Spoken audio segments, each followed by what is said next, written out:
décédé le 15 août dernier, Gérard Leclerc est mort dans un crash d'avion.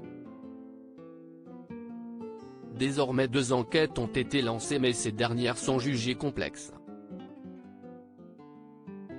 Le 15 août dernier, Gérard Leclerc est décédé dans un crash d'avion de tourisme qu'il pilotait. À son bord, 2 autres personnes dont les corps ont pu être identifiés.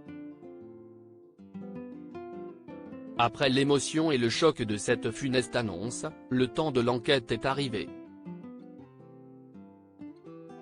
En effet, en ce moment même, 2 types d'investigations sont menées, une enquête judiciaire, lancée par la Brigade des transports aériens, ainsi que des investigations techniques, menées par le Bureau d'enquête et d'analyse.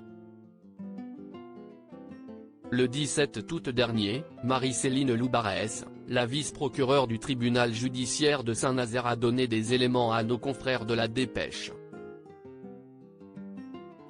Cette dernière a ainsi indiqué que l'enquête judiciaire entre dans une phase complexe et au long cours, d'analyse de l'ensemble des données techniques recueillies ou en voie de recueil, tant sur le vol, sur l'appareil, que sur son pilote.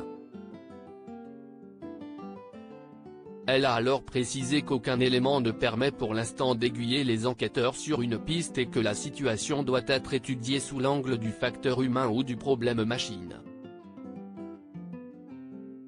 Les seules informations dévoilées à ce jour précisent que Gérard Leclerc n'avait émis aucun message de détresse. Les données de vol disponibles permettent de suivre la trajectoire de vol jusqu'à 11h42, heure à laquelle il a disparu des radars. Il était alors localisé à proximité de la Vaux-sur-Loire.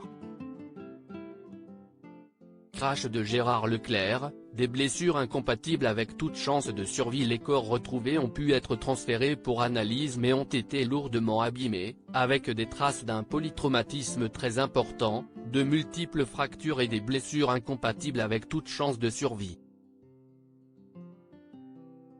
L'avion était immergé à plusieurs mètres dans une zone soumise à très fort courant, et dans laquelle la visibilité pour les plongeurs est quasi nulle, précise le parquet de Nanterre.